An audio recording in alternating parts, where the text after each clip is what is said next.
All right, guys. So we got a call the other day from Mike Burroughs of STANCEWORKS, and they're currently mid-project building a custom transmission for what is it? They're making a custom transmission, a one-off that they're having made in Australia by Hollinger. Hollinger. For what? For like a Ferrari, right? Yes, it's a custom transmission for a V12 that is going into an F40, I believe. Ugh, yeah, so it's sick. a build project, a real F40, a real actual Ferrari F40 body. So basically, they're creating this one-off transmission. They're like, hey, we've got this part that we need printed, but we don't have a 3D model, and it's too big for our printer. They gave us like a PDF, right? They literally gave us a PDF, a sheet of paper. Well, it was a PDF file. And it was a drawing with some dimensions and an outline that was this outline. And they're like, this is what they sent us. This is what they took our 3D scans, and this is what they made, and they wanted us to print this out and just make sure it fits. But we want to, instead of just like cutting paper out, we want to 3D print it, and we want to do it in one piece. A mock-up. Some of you guys are going to wonder why we're not printing this on our bamboo printer back at the shop. And for one, this just would not fit. We'd have to print it in multiple pieces. It needs to be precise and accurate. And so they hit us up, and we're like, fits perfectly on the 22 IDEX V3. We can definitely knock that out. Send me the file. So we got the file. Nazar just took it into CAD real quick, took the outline and turned it into a solid body extrusion. And that is this 3D model you see here. And I mean, that was really all that it took. Very easy, very quick. We printed it out just in a couple of hours on the 22 IDEX in carbon fiber nylon. You might ask, why didn't you just use PLA? Well, a couple of reasons. It's in an automotive shop. There's chemicals, there's et cetera. We don't sell PLA. All we do is specialize in the engineering polymers from nylon and polycarbonate, ABS, and above, like PEEK, ULTEM, PPSU, ULTEM 9085, which we'll get into for a second. Because Mike didn't really know what these materials were capable of. Oh, he's gonna know. Oh yeah. So we'll get into very excited. that. So, we print this stuff all day long, day and night, and so we just threw it on a printer, printed it, and had the part ready. This machine that they have here is like ours on steroids. When he came and took the part back, I got the text message later that day, the next day actually, that it fit perfectly. So luckily, the work that they did already at Hollinger in Australia worked out perfectly. It was good, but they know it's good. They're sure of it. So they can go into production with assurance that they're not wasting weeks to make the part, ship the part, test fit the part, only to find out it's not going to work.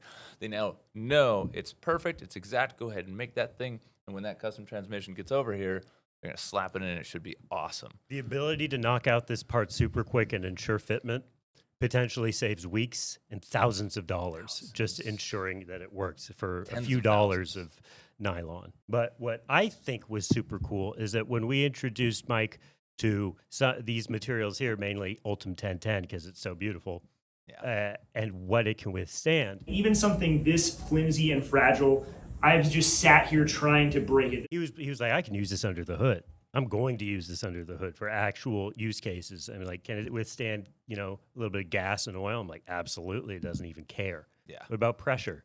Oh, trust me, it can take pressure. Can it take 75 PSI, Cole? I think he said wanted like 17. It can take a lot more than that. How much? Uh, What did we actually find in testing? what you guys was will it? see soon. Subscribe if you want to see these. We made little pressure vessels, and I think ULTEM went over 2,000 PSI. PSI. It depends how you print it, of course, how many walls it has, how thick it is, everything else like that. And that was a thin wall A part. scuba tank is 3,000, and this was 3D printed. Yeah. You'll see. Very cool. So we realized most people don't understand what these materials really do, and most people can't use them and don't use them. But the guys in the shops that are slowly discovering their capabilities, again, hydrocarbons, high temperature, charged pipes, Acids, tubing, strong acids, weak acids. brackets, diesel fuel, all of doesn't the care. above. Boiling diesel sulfuric fuel. acid. I mean, what do you Doesn't want? care. Yeah, what it was fit super perfectly. cool is that we pulled them aside.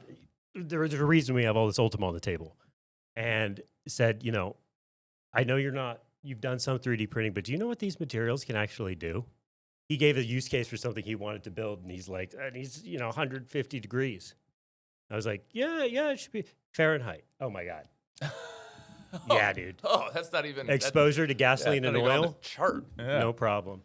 Yeah. So he got super excited, realizing that there's a lot of parts that he can be used under hood functionally They can absolutely be 3D printed. So expect more parts, more projects, more under the hood items for engines and automotive applications coming very soon in conjunction with STANCEWORKS. I mean, I'm going to be honest We're with you only guys. 6 That months was kind of a dream come true. It was kind of a dream come I true. didn't realize they were down the street. If you guys don't know STANCEWORKS, pause this video and go over and check STANCEWORKS on YouTube. 308 Ferrari with the K24 swap and like the sickest bodywork. Oh my. Now an F40. Yep. This is the coolest automotive stuff on the internet. Dude, we've come a long way. Dude, remember the early days? We were in the back of another store in their storage closet with Matt, Literally who you in can't see behind the The camera. old storage. Yeah, Matt was. Then Matt me. was there. Matt, you want to come in? You want to give your thoughts real quick on this project? Here's both mics. I got both. Matt, you're a huge gearhead. It's one of the reasons you fit in here really well. Almost 8 years, right? You've had some really interesting comments about why this project is so important, why it makes such a big difference. You want to just share? Yeah, so it makes collaboration international like so much. It removes a lot of like risks and whatnot, especially with this. Like, had this part, had the numbers been a little bit off, and had we not had this test part for STANCEWORKS, potentially that is a, I don't know how much that transmission is, but like it's thousands. not cheap. Yeah, it's not cheap. Tens It's of thousands. tens of thousands of hours in development and also shipping to get it over here just for it to not fit. And that is, We solved that. we solved that. We gave them some reassurance that the work that they're doing is going to yield a product that works with this project. So that's kind of the big thing, and that's kind of the thing I'm super impressed with. This is why it's called rapid prototyping. Is we can print this thing in a couple hours and just know within hours that this part that's coming in from Australia is going to work. Oh, I hope he sends us the whole bell housing. We'll print a model. We are. do already have another project lined up, and that is printing the entire engine. So waiting for those files, but In to do it. peak. Probably not in peak. But I don't know about that. Solid. Somebody Peak. Somebody in the comments is going to be like, "Can I print an entire engine in peak?" You could. but No. you probably would not. No, don't do it. Don't do it though. You know, some things you should. Some things just you could, but you shouldn't. No. This you absolutely should. Test your parts. It costs next to nothing compared to other manufacturing methods, and you can just test to see if it fits. Or if you come up with new ideas, you can reiterate very quickly. I want to be clear that this was a 0.4 nozzle.